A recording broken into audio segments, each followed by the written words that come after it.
Hey, what is up, guys? My name is Brandon, but I am hoping you will all come to know me by the name Professor Snake.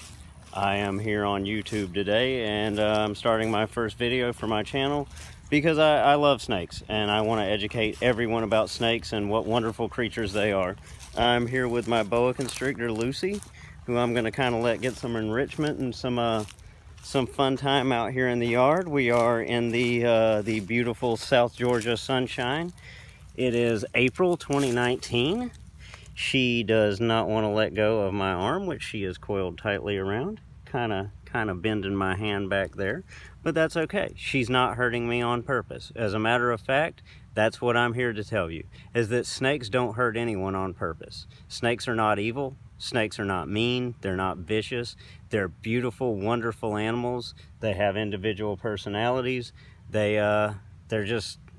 They're everything to me. They're beautiful, and I love everything about them, and I'm here to help you maybe learn to love them as well. So, to get started, I'm going to let Lucy move around. I'm going to do some filming of her crawling around doing her thing. That is, if she ever lets go of my arm here. She's coming up. Looks like she might be giving me some kisses. She's a good girl. I love her very much. Yeah, without further ado, I guess I'll get this thing going. Let me try to free my arm from here, and I'll go ahead, and as I do that, I'll get started on explaining some of the things I wanted to talk about. So, first of all, you'll notice that yes, Lucy is a pet. She's kind of clumsy. She's a very big animal. She is almost a 6-foot boa constrictor, and she is only about 3 years old. She's sitting still right now because she's probably picking up some new smells and getting used to her environment, checking it out. But what I wanted to talk to you about is that if this animal were to be left out here in the South Georgia wild, left out here in this yard and make it to the woods, or the wilderness as you might call it, she would be a very bad thing for this ecosystem. Now, in Central and South America, where boa constrictors are from, they are wonderful parts of their ecosystem. They help to keep the population of birds and rodents in check. And if you don't know this, wildlife populations have to stay within a certain number, or they run out of food and they run out of space, and they don't survive very well because there aren't enough resources to go around. And that's one thing I really want to talk to you guys about today, is invasive predators and letting pets go into the wild and the damage that it can do for the world around us. I'm going to start today with house cats. Most people love cats. If you were to ask a person, what kind of pet they prefer, you would probably ask them, are you a dog person or a cat person? And dogs and cats are both wonderful pets. I totally understand why people love them so much. They're great animals. But if you turn a house cat loose in your yard, or in the woods, or anywhere else where it might have to interact with other wild animals, it's going to kill those animals. And that's not good. Right now here in South Georgia, I've noticed, since I grew up here, I've lived in South Georgia for most of my life. I did live in South Florida for a short period of time, where I worked on a reptile farm and got some education and worked with some wonderful people and learned some cool things about animals. But here in South Georgia, I've noticed that the animals I used to see running around when I was a kid, the water snakes, the gray rat snakes, the rough green snakes, the eastern garter snakes, green anoles, 6-lined race runners, 5-lined skinks, broad-headed skinks, tree frogs, all of these animals I just don't see in the abundance I used to see them in. And now there are several factors that have a lot to do with that, but we do know now that in the past 30, 40 years, the studies we've conducted have shown that house cats are accountable for a lot of the loss of native wildlife in the United States. They are one of the few animals that actually hunts for fun rather than just for food. They actually enjoy catching small animals and killing them, and I suppose that's their natural instinct. You can't you can't really fault the animal for doing that, but you also can't let that animal roam free. Because here's the thing, you know, while you love your house cat, and honestly, your house cat is an animal, and I love it too. I love all animals. But your house cat in the wild is about as helpful to the wild population and to the ecosystem as cancer would be to your body. And I know that sounds like an awful thing to say about someone's beloved pet, and I don't mean it to any pet specifically, but it's kind of true. You know, they kill lizards, and they kill snakes, and they kill frogs, and they kill a lot of animals that are supposed to be here because they help the ecosystem. I'm just trying to get Lucy to enjoy her exploration a little more. I'm going to move her to the shade and see if maybe it's the sunshine right in her face that she's not a big fan of. I've had her for a couple of years, and if there's one thing I do know about... Oh, yep, there. She seems a little happier with that. Sorry about the finger in front of the camera there. But I've had her for a couple of years now, and one thing I've noticed about her is she does like her dark places. So, I'm just going to move her into the shade over here. It's a little more comfortable for me as well. But back to what I was saying. Your house cat doesn't belong in the ecosystem. Your house cat belongs inside your house. And now I understand that a lot of cats, you know, they're happier animals when you let them roam free. And while I realize that there are always going to be people who let their cats kind of roam around and do their thing, there are steps you can take to possibly avoid the impact that they have. I was actually discussing with my cousin the other day how she spays and neuters all her own animals, and then the feral cats around her house, she also gets spayed and neutered so that they don't reproduce and they cause as little impact as possible. And that's a really, really awesome thing to do, so kudos to her for helping the environment in that way. Another thing you can do is if you have a cat that you've been letting out and you want to kind of get it more used to being inside, but you don't want your animal to be unhappy or not get to play and do the things that it enjoys, is that you can start to, you can buy more toys that cat might chase.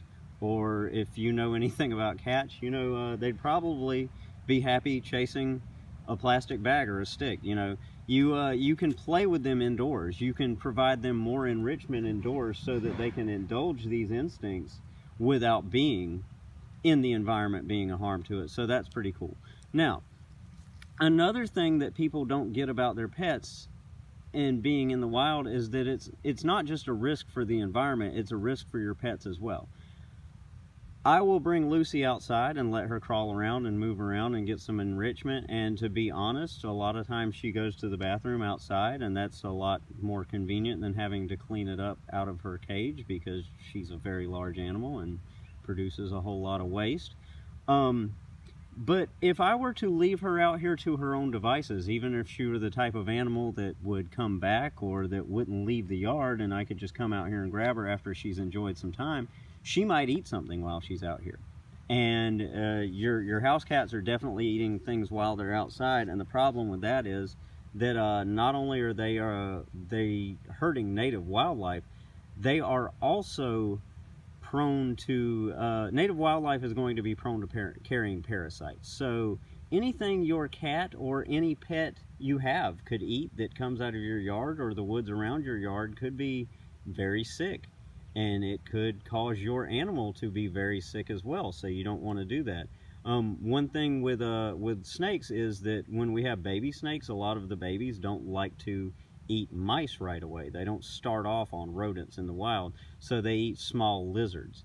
And when we have to go out and collect small lizards to feed baby snakes that are just being stubborn about switching over to mice, we have to freeze those lizards for 48 to 72 hours to make sure all the parasites in them die. Out of my current little family of snakes that I've been keeping and growing for about 4 years now, the only snake that I have lost in that collection is one Texas rat snake who actually got sick from a feeder I bought from a pet store that was supposed to be captive bred but turned out not to be. So that's an issue. You're not only putting the wildlife around your home and the wildlife your animal may come in contact with in danger, you're also putting your pet in danger. not just by the animals they could eat either. House cats are relatively small. A domestic cat could easily get picked up by an owl or a coyote or all sorts of predators, and depending on where you live, there may be other invasive predators that may eat that house cat. I'm not sure. I can't confirm it, but I have read articles about Nile monitors being invasive in Florida, which is a very, very large species of carnivorous lizard. But Nile monitors invasive in Florida are said to kind of be picking up house cats because it's easy prey. And if you know anything about monitor lizards, they'll pretty much eat anything they can catch. I have one inside, and he's a very, very well behaved animal, but once he gets in feeding mode and there's food around, you got to watch him, because he gets excited, and you know, he will miss or he will grab something by mistake because he's in that wild animal feeding mindset. So with that said, I think we pretty much covered everything I want to cover about house cats. I don't want to drone on about that. If you have any questions, you can hit me up in the comment section and I'll be happy to answer them to the best of my ability. Again, this is my first YouTube channel. Again, my name is Brandon. I'd like for you to know me as Professor Snake. I am here on this earth to teach people to love these beautiful, wonderful animals. That's all I want to do, and I hope you'll join me on this. And just one more topic I wanted to cover, because it's coming up a lot in people I speak with about keeping reptiles and things, is the subject of cold-blooded versus warm-blooded. And why that's what we would call a misnomer, or a name that doesn't really accurately describe what we're talking about. So, animals that we tend to think of as cold-blooded are actually what we would call ectothermic, meaning that their blood and their body do not maintain a constant temperature on their own. They don't produce their own body heat or body temperature. They actually get their warmth from the outside. So if you were an ectothermic animal that needed a body temperature of, say, 88 degrees, then you would need to be in an environment that could maintain that temperature for you. Now, most warm-blooded animals, or what we know as warm-blooded animals, are actually what we call endothermic, meaning that they produce their own body heat. So an endothermic animal, like a human being, produces a temperature of somewhere around 98 degrees Fahrenheit. And that's really, it varies from species to species, but that's really as simple as it is. It's not so much a matter of cold-blooded versus warm-blooded.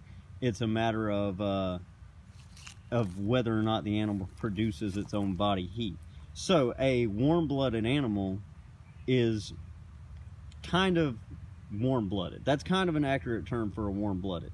Whereas a cold-blooded animal, or what we would think of as a cold-blooded animal, isn't necessarily cold-blooded or warm-blooded. Its blood and body temperature is dependent on the temperature around it. So it may be warm-blooded and it may be cold-blooded, depending on where it's at and the warmth of the environment it's in. So that's about it. I don't want to make my first video too long and rambling, because I definitely have a habit of doing that. You can check me out on Facebook. I'll provide a link for that. It's Professor Snake on Facebook. Again, I'm from South Georgia. My name is Brandon, and all I really want to do in the world is make people love snakes as much as I do. And I hope that me and my friend Lucy here have maybe helped you out a little bit. As you can see, she's not a vicious wild animal. She's just kind of hanging out, enjoying some sunshine. She's getting some little head pats. She's totally tame, and I love her a whole bunch, and I hope you love her too. And we'll be seeing you next time. Maybe me, maybe Lucy, and maybe some other animals, of which I have many. We're gonna keep this thing going, and we hope you all follow us on our journey. God bless you, and have a great day.